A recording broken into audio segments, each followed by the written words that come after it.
क्या हुआ जब राधा को पता चला कि श्री कृष्ण की 16,108 पत्नियां हैं। राधे राधे दोस्तों भगवान कृष्ण ने आजीवन राधा से ही प्रेम किया, लेकिन उनसे विवाह नहीं किया, क्योंकि इन दोनों को श्रीदामा का श्राप था कि ये 100 सालों तक एक दूसरे से बिछड़े रहेंगे।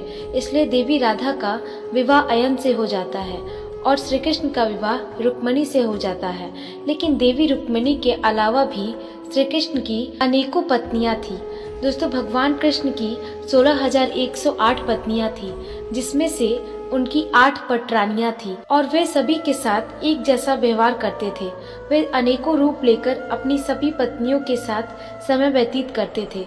दोस्तों श्री कृष्ण ने 16,100 कन्याओं से विवाह इसलिए किया था क्योंकि उन कन्याओं को एक नरकासुर नाम के असुर ने बंदी बना लिया था, जिसके कारण भगवान कृष्ण ने नरकासुर का वध कर दिया और उन 16,100 कन्याओं को मुक्त कराया था। लेकिन एक राक्षस के हाथों बंदी बनाए जाने पर समाज ने उन कन्याओं का बहिष्कार कर दिया। तब वो कन्याएं अपनी आत्महत्या करने जा रही थी।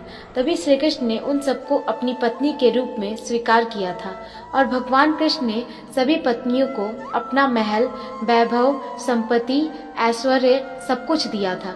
लेकिन ये बात देवी राधा को नहीं पता थी कि कृष्ण की 16,108 पत्नियां हैं।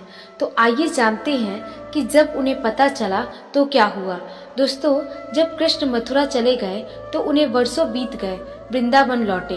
तब कृष्ण जी ने बलराम जी से कहा कि आप जाइए वृंदावन और मुझे बताइए कि मेरी राधे किस हालत में है। तब बलराम जी वृंदावन वासियों से मिलने गए। वहाँ जब गोपियों और राधा ने कृष्ण के बारे में पूछा तो बलराम जी ने उन्हें बताया कि कान्हा खुशी से अपनी रानियों संग द्वारका पर राज कर रहे हैं। उनकी 16,108 रानियां हैं और उन सभी के 10 पुत्र हैं।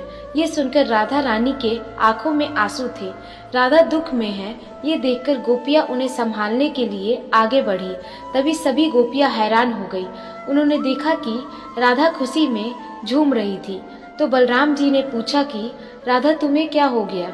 तो उन्होंने बलराम जी से कहा कि अभी तक वो सोचती थी कि द्वारका में कृष्ण का ख्याल ब्रज की तरह कौन रख सकेगा, पर वो अब बहुत ज्यादा खुश है कि 16,108 रानियां श्याम की दिन रात सेवा करके उन्हें सुख दे रही हैं।